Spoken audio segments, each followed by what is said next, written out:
Dear members, how are you? I'm Alison, and today I'm at the Silken Hotel in Barcelona, Spain. We have a really special guest with us, the Barcelona's custom administrator, Mr. Josep Carles Llagostera. Good morning, how are you? Good morning, nice, thank you. I'm happy to hear that. Well, Josep, first of all, I would like to ask you a couple of questions regarding the Worldwide Cargo Alliance and our online event. Well, what do you think about this alliance and the online event? Well, I think it's a very interesting initiative, as now at this moment, due to the COVID crisis, in presential meetings cannot be done.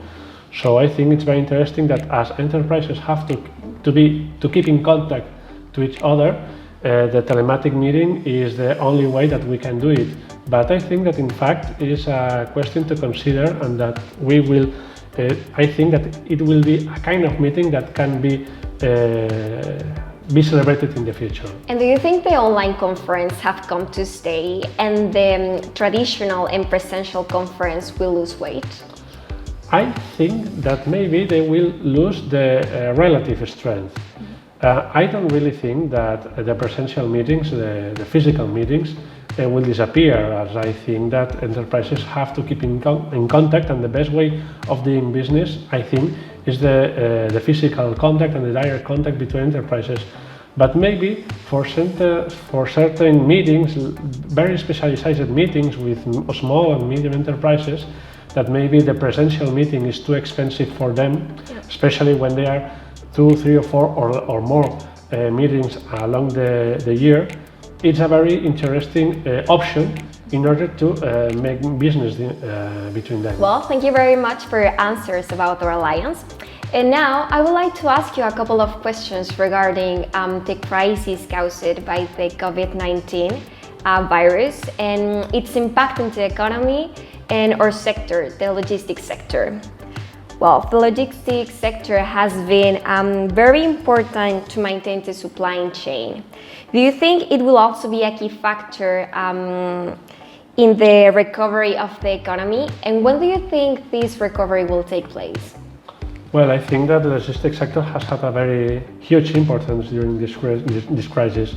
There has been certain problems in certain areas, like for example the air cargo, that we have to face with some moments that due to the lack of the close of certain airlines, we have had problems of supply. But I think that in general lines, the logistics sector has been a very important element to support the crisis. I think that we will recover soon. I hope that we will recover soon. All the studies are speaking about that the second half of this year we will begin the recovery of the Spanish economy, and especially during the next year. It is expected that at the end of the next year we will recover the level of activity of the beginning of this present year. So I hope that for the end of the next year we will have completely recovered. And Josep, do you think that this crisis will result in the destruction of many companies and jobs in the logistics sector? I think that unfortunately it not only is going to happen, but it's happening.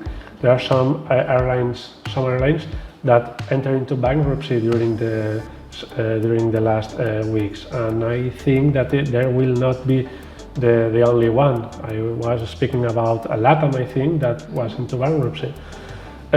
Some medium and small companies, I think, that will have to face to the fact that more of their clients or more the activity they had will go dramatically down.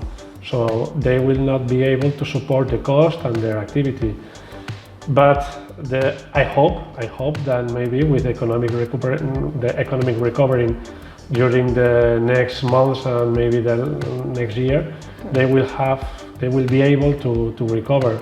But unfortunately, I think that some enterprises will be defaulting the way. And do you think the growing protectionism and the reduction of trade flows with Asia will be part of the new economic landscape? Well, it's a shame because prior to the COVID crisis, it seemed that the commercial war between the United States and China was going to be ended. It seemed that there were new ways of understanding between both countries.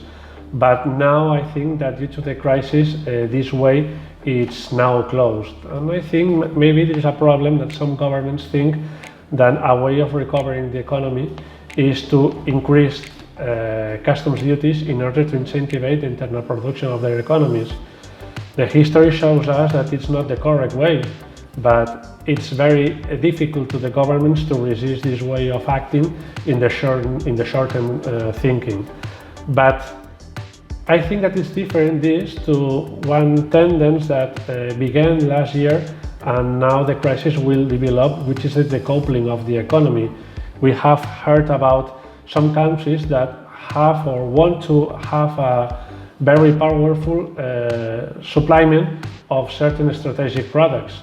And this will cause, I think, a decrease of the international commerce of this kind of products. I am thinking about sanitary products that normally were manufactured in China and imported to Europe, for example. Some countries of Europe want to have this important sector under control, and I think that it will be a movement or a tendency in the future. Okay, the coronavirus crisis can be seen as a turning point. Do you think we can take advantage of this situation? And if yes, what aspects will you improve to build a new economy? I think, obviously, that the coronavirus has made us to think about what we were doing, and we will have to change a lot of things. We will have to change how we were moving, why we were importing so goods from so far and have to transport them.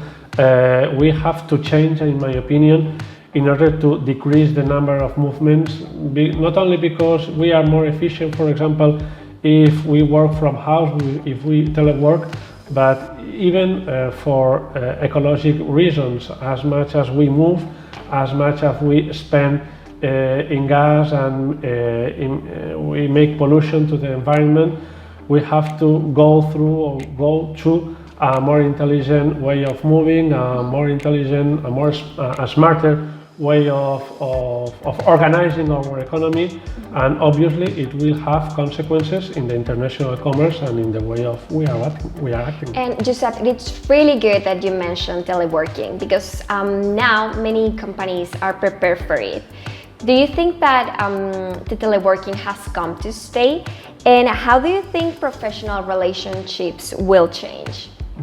I hope that teleworking came to stay, because I think that it's a more intelligent way of working and more intelligent, and smart way of organizing the society.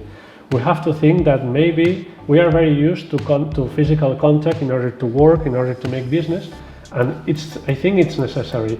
But maybe we have to think about that movements sometimes are not necessary. It's more efficient to work from your house some days a week. You avoid movement of persons, you avoid the emission of pollution. You can concentrate more sometimes when you don't have to move so much. You can concentrate when you don't have disturbance of the rest of the people. So I think and I hope that it came to stay with us. It will change the way that we make relations to each other, I think, but I think that physical presence or physical business or physical contact will not disappear. My hope or my impression is that maybe we will change from 100% physical contact to maybe half to half physical contact and teleworking. Josep, please imagine now it's 2021. What do you think are the main factors that have changed after the crisis of COVID-19? I think that the crisis will make us to go far, to be more flexible, to be more adaptable, and to be more resilient. Something that has shown the crisis is that we were doing the things in one way, but we can do better. In this way, for example, in my office, we have learned not to be always in the office, but to be always available to work and to attend the demand of the private sector who wanted a more efficient, a faster customs work. I think that it's the future, maybe not to be present, but be more available to the need of the sector and to do the things better. And I really think that we have adapted to be more flexible, and it will be the tendency in the future. Well, thank you very much for your answers. It was a really real pleasure for us to have you here, and thank you very much. Thank you, Lidio. Thank you.